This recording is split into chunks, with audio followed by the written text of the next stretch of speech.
Magandang araw po sa inyong lahat mga kabayan at eto nga mga karibin natin na finish na ligutan. Nako, tinapos ni Escudero. Wala sa hulog. Ang tanong, abayan mga kabayan patungkol po riyan ng ating alamin at bibigyan ng reaksyon sa video ito. Pero bago po natin simulan yan, palike naman po ng video ito. Malaking tulong po yan. Maraming salamat po at eto na nga mga kabayan. Pasadahan na po natin to. Pasok pa. Modus operandi in English, in simple English, it means method, a procedure, nakagawian, practice, modus. Tama po ba? Objection, Your Honor. It's misleading because there's no the witness testified that she does not remember.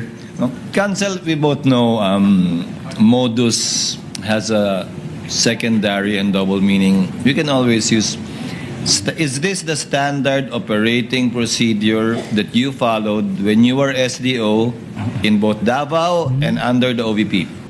Okay, now, last question. Darating po tayo dun, ma'am. I assure you. I hope we will arrive to that point. Ma'am, Po. hindi ba ito isang scam o tahasang panlililang sa Argumentative, pera ng Your Honor. kabayan? Argumentative. Counsel, it's not only argumentative, but kindly use appropriate language as well Galit na si- inside this court. Your Honor, Bakit nagagalit si ligutan? Nagtatanong lang naman siya mga kababayan, no? Ay magtanong ka, wag kang magalit mga karibin natin, di ba? may we move to strike that last question, Strike, Your Honor, for oh. being impertinent, Your Honor. It's very much pertinent. I Strike it tend from to the agree record. with counsel for the respondent. The word scam is stricken from the record. It did not come from the witness's mouth. Kindly reform a bit, counsel. I think I know where you're getting at too. Okay. Ma'am, ito yung tanong now. Ito yung tanong now, ma'am. No. Hindi po ba kakaiba, unusual, na yung acknowledgement receipt babawiin ng taong pinagbigyan mo ng pera? You don't find it unusual? Objection, Your Honor, argumentative. Sustained. Kindly Yes, Honor. reform, counsel. In Davao City, prior to 2022, hindi po ba, ma'am, same pa rin yung procedure na ginagawa nyo? Binibigay mo yung confidential funds sa isang security officer, and then sabi mo, may acknowledgement receipt, pero binabawi ng pinagbigyan mo yung acknowledgement receipt, kaya hindi mo hawak. Tama po ba sa Davao City? Practice nyo doon?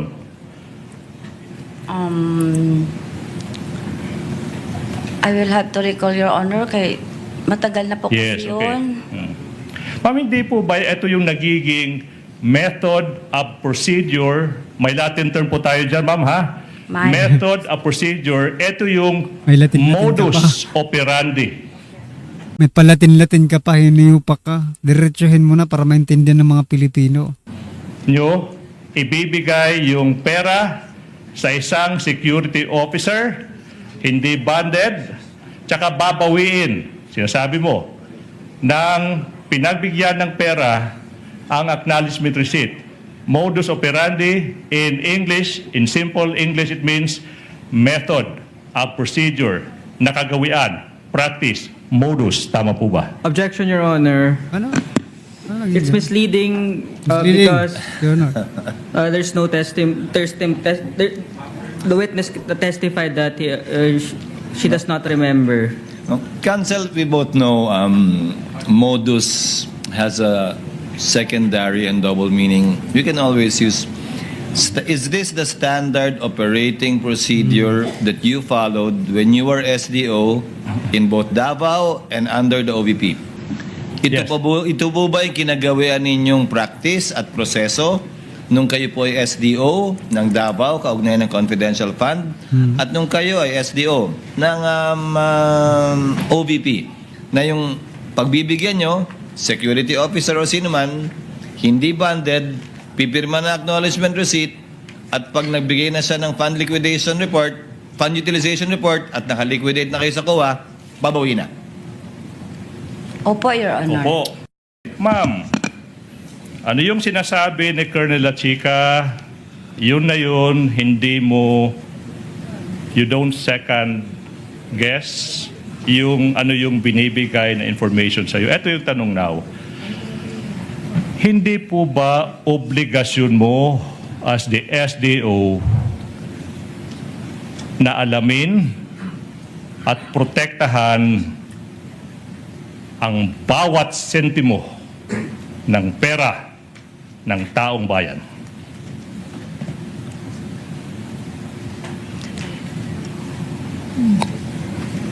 Manifestation, when asked that question, the witness uminom po ng tubig. Put Para that may into pause. record. Your Honor, nag-verify po ako kay Security Officer Colonel Lachica, Your Honor. Yun po ang pamamaraan ko. Yun po ang way ko na para malaman ko kung yun po ang pinaggastahan ni Colonel Lachica, Your Honor. Kasi siya po ang may alam. Siya po ang nag-implement sa mga project po sa confidential operation or activities, Your Honor. Same canned answer. Your Honor, please. Manifestation. Now, let's go to 4.15 of the Joint Circular 2015-01. Sinasabi dito, show that to on the screen, please. 4.15 Joint Circular. Sinasabi dito na the disbursement of confidential funds must be supported by a certification of the accountable officer. Alala niyo po ba? Di po ba? Yes, Your Honor. Okay. Of course, you will confirm na ikaw nag-certify for all the disbursements ng OVP confidential funds last quarter ng 2022 tsaka 3 quarters ng 2023, first 3 quarters. To aid you, I'm showing you a certification of the Office of the Vice President, notarized January 16, 2023, marked as Exhibit P-I-6-small letter A. Show that certification, please. The name Gina F. Acosta appears on this document as the Special Disbursing Officer, and the signature appears over this name. This is your signature, correct? Yes, perma ko po ito, Your Honor. Yes. Certification, this time notarized on March 30, 2023, marked as Exhibit P-I-6, small letter B. The name Gina F. Acosta appears on this document as SDO. May perma sa ibabaw ng pangalan na yan. Perma mo yan, di po ba? Yeah. Jay? Assisting counsel may approach. Yes, so. Same. Is another document po, ma'am. Pangalawang certification. Okay. Okay, perma mo yan, di po ba? Opo. Now, showing you another certification, notarized this time, July 11, 2023, marked as Exhibit P-I-6C. May pangalang Gina F. Acosta. May perma sa ibabaw ng pangalang iyan. Perma mo iyan, di po ba? Opo, Your Honor. This time, another certification dated, notarized rather, October 9, 2023. Exhibit P-I-6D. May pangalang Gina F. Acosta.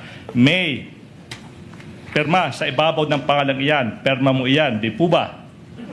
Perma ko po ito, Your Now, Honor. of course, sa mga certifications na ito, nakasulat dyan sa letter B, the expenses were incurred in connection with the agency's intelligence and or confidential operations and activities. Sa letter B, yun yung sinertify mo, di po ba? Opo, Your Honor. Sa letter F naman, nakacertify dyan that the expenditures are necessary and utilized for legal purposes. Tama po ba? Yes, Your Honor. Now, Yes, eto na Your yung Honor. tanong, ma'am. Tanong. Kung nag-certify ka under oath na legal yung paggamit, yung personal mong basihan sa pag-certify na tama yung pinaggamitan ng pera ng taong bayan, yung basihan mo, hindi personal sa nakita, narinig, naramdaman, kung hindi ano lang yung isinumiti sa iyo ni Colonel La Chica, hindi po ba? Hindi, naramdaman Opo. yun. Yun. But Ito, based on the common certification, sinasabi mo, hindi na misappropriate yung confidential funds, di po ba? Kasi lahat po Oh, wait, yung... ma'am, yes or no po? Yes or no? Sinasabi niyo certification, hindi na misappropriate ng Office of the Vice President yung confidential funds. Hindi din question yan. Opo. Okay? And since you are the SDO, alam mo lahat ng records sa mga disbursement. Di po ba? Galing po kay Sir La Chica lahat, Your Honor. Even as an SDO now. As an SDO, alam mo rin saan, paano, at kanino dinisburse ang confidential funds. Tama po ba? Based po sa mga document na binigay sa akin ng security officer, Your Honor. Alright. There you go again. Now, let's go to Eto mga kabayan, no, bago natin ni yung question na naman ni Ligutan. Sana pag nanalo po si Vice President Sara Duterte sa 2028, no? Si Colonel La Chica, mga kabayan, no? Ang gawing ang humawak dyan sa confidential fund na yan, mga kabayan, lahat ng confidential activities ipahawak kay Colonel La Chica. Ayan. At saka kay dito, kay kasi nito kay Acosta, no? Kasi masyado po silang effective, mga kababayan, magtrabaho. Diba? Kasi hindi naman mabubulabog itong mga hinayupak na ito. Diba? Hindi naman mabubulabog itong mga makakaliwa. Diba? Nandiyan sa likod lang yung mga makakaliwa. Oo. Hindi naman sila mabubulabog kung hindi epektibo yung ginagawa ng Office of the Vice President under nitong dito po sa confidential fund, no? At ang nagpapagalaw or ang nag-ooperate ay si Colonel La Chica, di ba? Di ba? an acknowledgement receipt, PI 81382. 1P181382. Sinasabi dyan ng isang Antonio Pagong Ikaw yun. received 100,000 pesos for the payment of purchase of information. Antonio Pagong. Ito yung tanong now. No. Do you Ito na ang have tanong. personal knowledge sa Tagalog? Nakita mo ba si Colonel La Chica na nagbigay ng 100,000 pesos in confidential funds sa isang Antonio Pagong? Yes or no? Nakita mo ba si Colonel La Chica nagbigay ng perang iyan, 100,000 Paano pesos makikita yan? to Antonio Confidential Pagong? nga. Nakita mo ba siya o hindi? Hindi ko siya nakita, Your Okay. Honor, kasi wala po ako doon sa ground. Siya po ang nag-implement, Your Honor. good. Let's go to P181620. Timon Andrew Pusa. Wala rin. Timon Andrew Pusa. Wala rin, Nakatanggap ng 100,000 pesos rental of transport vehicle. Same sagot ba? Hindi nyo nakita si Colonel La Chica nagbigay ng pera, hindi po 1,000, 100,000 pesos sa isang Timon Andrew Pusa. Hindi po ba? Hindi ko po, kasi wala ako doon, Your Wala po Honor. kayo doon. Gidisburse ko lang sa kanya ang pera. Siya po ang nag-implement. Crystal clear. Let's go to PI 81069. PI 81069. This time, isang Don Piang Piang, ibig sabihin, Don pilay. Piang. Oo. received 250,000 pesos Si Don for the Pilay. payment of rental transports. Hindi nyo rin nakita Siyempre, si hindi. La Chica na nagbigay ng 250,000 pesos sa isang Don Piang. Kasi Siyempre, wala hindi. ka doon. Siyempre. Di po ba? Opo, Your Honor. Yes. Let's go to P182229. Alam nyo, pinahaba mo lang, attorney, pinahaba mo lang, pero ganun din naman ang kalalabasan nito eh. Ha? Sa palagay mo ba, maniniwala ang taong bayan sa inyo? Alam namin kung anong purpose ninyo dyan. Ha? Gusto nyong sirain lang talaga si BP Sara dito. Alam naman natin confidential yang alangan naman malaman niya. 'Di ba? Alam niyo mga kabayan, even sa tingin ko even Vice President Sara Duterte hindi makakilala ang mga ito eh.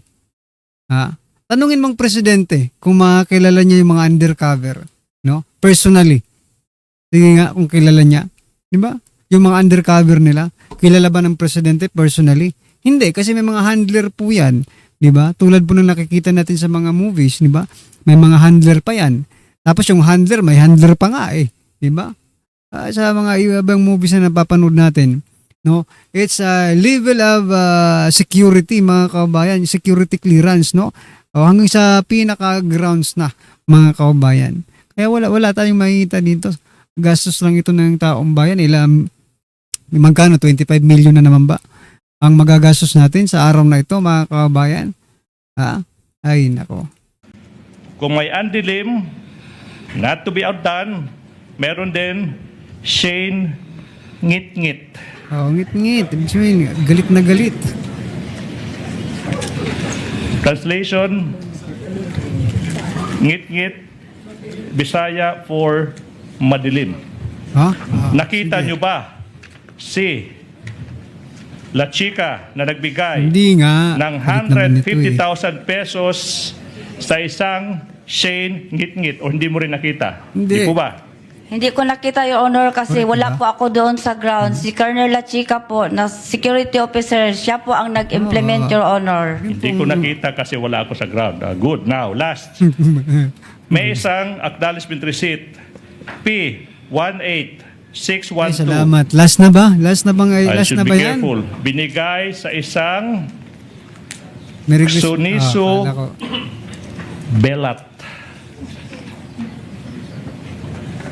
Ba't ganun Suniso Belat. Tanong, Anong? nakita mo ba si Hindi attorney, pa rin. si Colonel La Chica na nagbigay ng pa rin yan. 100,000 in confidential funds sa isang Suniso Belat? Hindi ko po nakita, Your Honor, kasi wala po ako sa ground. Siya po ang security officer namin, Your Honor, at siya Hindi po niya ang yun, nag-implement ng mga confidential operation, Hindi na Yes, trabaho Your yun. Honor. Therefore, Madam, Madam. sino po, kung meron man, ang nag-verify na totoo, sakto, legal lahat ng ginawa ni Colonel La Chica? Nag-verify po ako sa kanya, Your Honor. Tinanong ko po siya, Your Honor. Tapos yun ang sagot niya, Your Honor.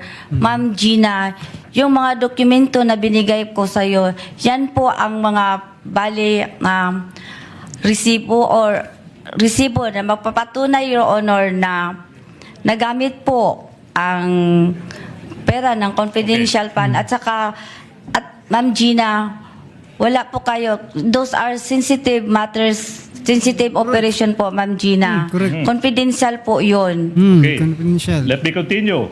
So therefore, Madam Witness, in verifying kung tama yung sinasabi ni Colonel La Chica, sa pagbe-verify na yan, sa dinami-dami ng tao sa buong mundo, yung tinanong mo pa rin to verify is the same person, Colonel La Chica. Tama po ba?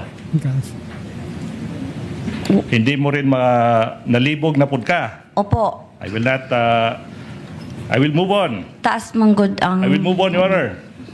Now, sinabi mo, you all rely on Colonel La Chica. Hindi mo alam kung hindi mo nakita na binigay ni Colonel La Chica yung pera sa mga recipients. Tama po ba? Opo. Wala ring official receipts. Hindi po ba?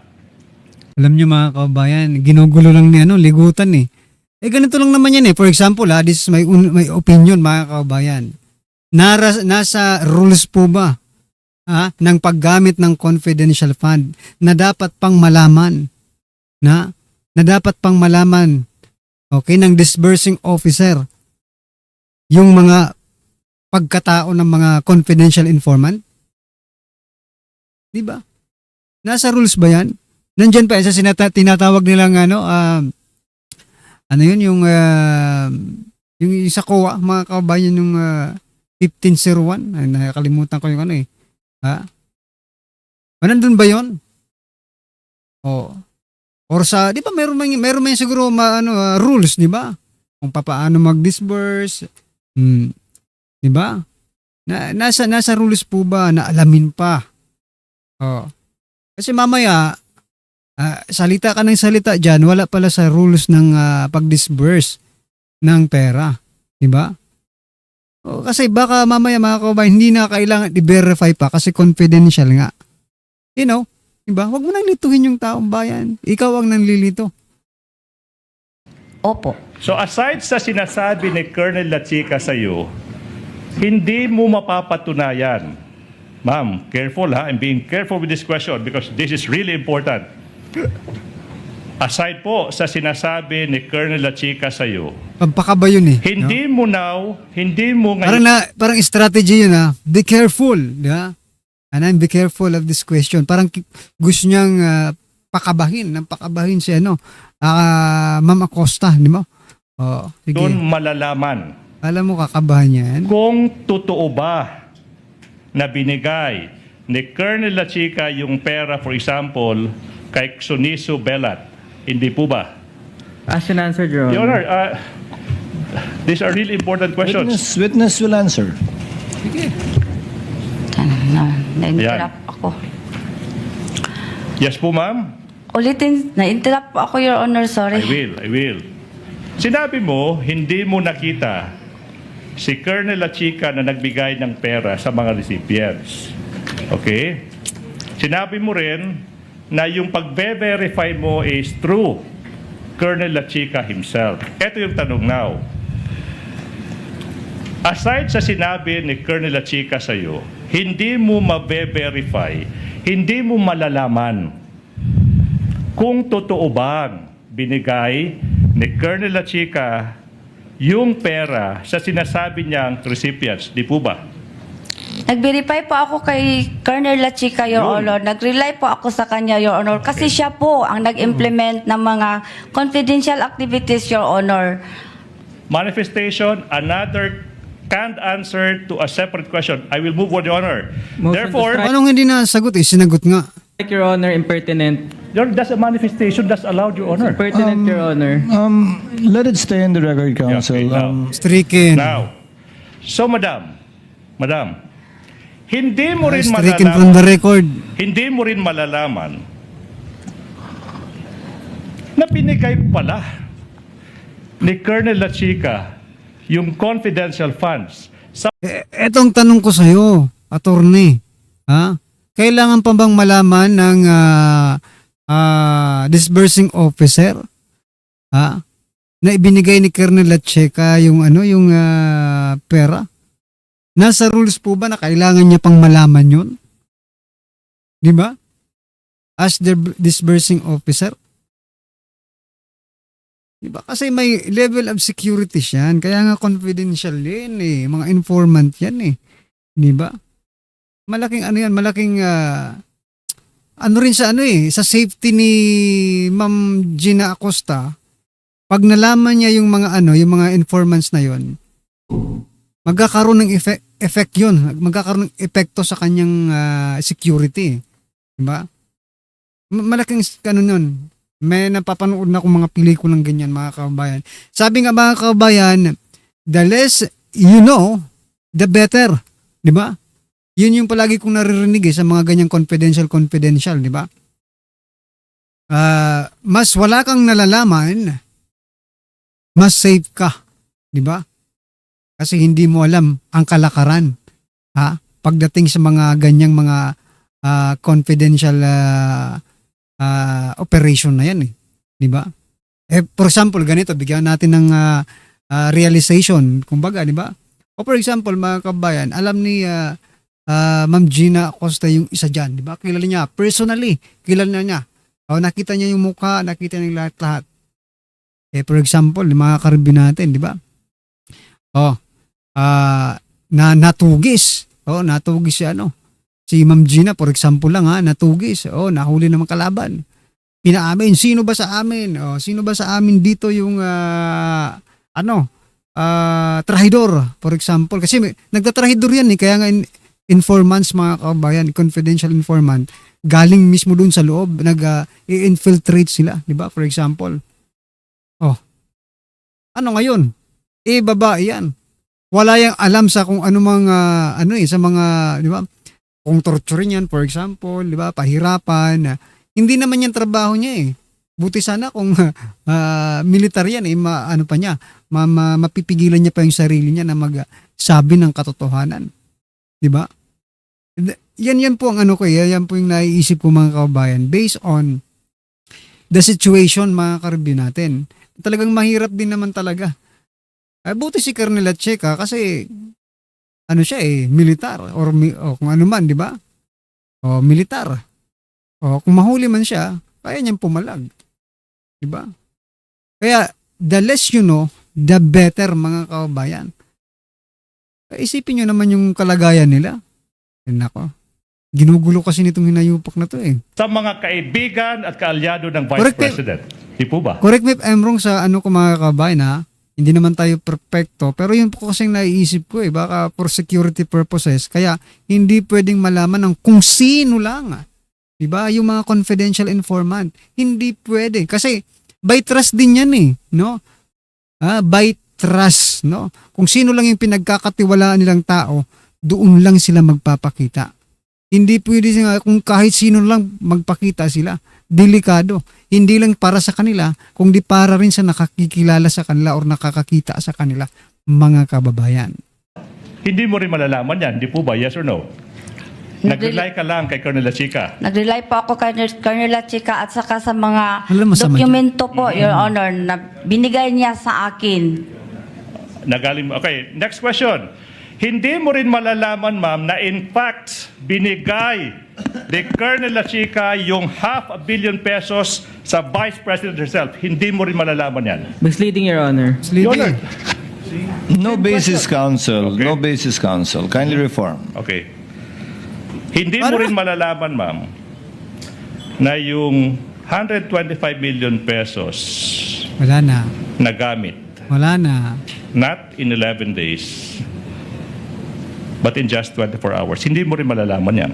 Same objection, Your Honor. Counsel, I'll allow you to proceed with on a short leash on this line of questioning. That's the last point, Your Honor, for this. Ma'am Gina, simple po yung tanong. Dahil inasahan nyo lang po yung binigay sa inyong dokumento at sinabi ni Colonel Lacheca, kung totoo man o hindi, yung sinabi niya sa inyo at dokumento niya binigay, wala po kayong personal na kaalaman dahil hindi niyo po nakitang ginawa niya talaga yon. Tama po? Tama po, kasi siya po ang nag-implement. Siya po ang nasa ground. Siya po ang Disbursing nag-implement officer lang. ng mga activities regarding confidential, Your Honor. So, At lahat- siya po ang itinalaga. Meron po siyang order, Your Honor, as security officer, Your Honor. Siya po ang may access, Your Honor, when it comes to security, Your Honor. Siya ang nai-training. Siya ang expert, Your Honor. Matapang talaga Ako, ito si Ma'am nag-disburse lang ako sa iya, Your Honor. So, kung totoo man nga po o hindi, kung tama man o mali, inasahan nyo lamang yung mga binigay sa inyong dokumento ni Colonel Lacheca dahil siya yung authorized, siya yung sinabihan na gawin yan, at siya yung may training. Opo, Your Honor. Wala kang personal knowledge na binigay nga dun sa mga taong yun yung pera o ginastos talaga para sa supplies. Wala po. Hindi po kayong gumawa nun. Wala, Your Honor, ka wala ko dito. Okay. Last stretch of my questions, Madam Witness. Last stretch. 6.2.3.1 of the joint circular. Repeat, 6.2.3.1. Joint circular, Sinasabi ng joint circular na ikaw ay required to submit a liquidation report. Tama po ba? Opo, Your Honor. In fact, nag-submit ka ng liquidation report dated submit ako January pala. 10, Ano problema mo? 2023. Okay? For the Office of the Vice President sa paggamit ng confidential funds. Hindi po ba? Yes, Your Honor. Opo, Your Honor. Diba? Excuse And- me, Your Honor. Oh, Pwede yeah, mga yeah, yung ma'am. kopya. Yes, ma'am. We will do that. Anyway, Ano pong masasabi niyo dyan mga kabayan, no? Dito po sa kay Attorney Ligutan na mukhang siya pa, imbis na, siya ang magkaklaro no, ng mga nangyayari, siya patuloy itong para ang gulo. Diba? Biruin mo, ilang beses pong na stricken from record yung kanyang mga tanong, mga kabayan. Diba? Kasi ginugulo niya nga lang yung buong pangyayari. Diba? Okay, anyway, ano pong masasabi niyo dyan? Just comment down below at huwag pong kalimutang i-like ang video ito. Malaking tulong po yan. Maraming salamat po.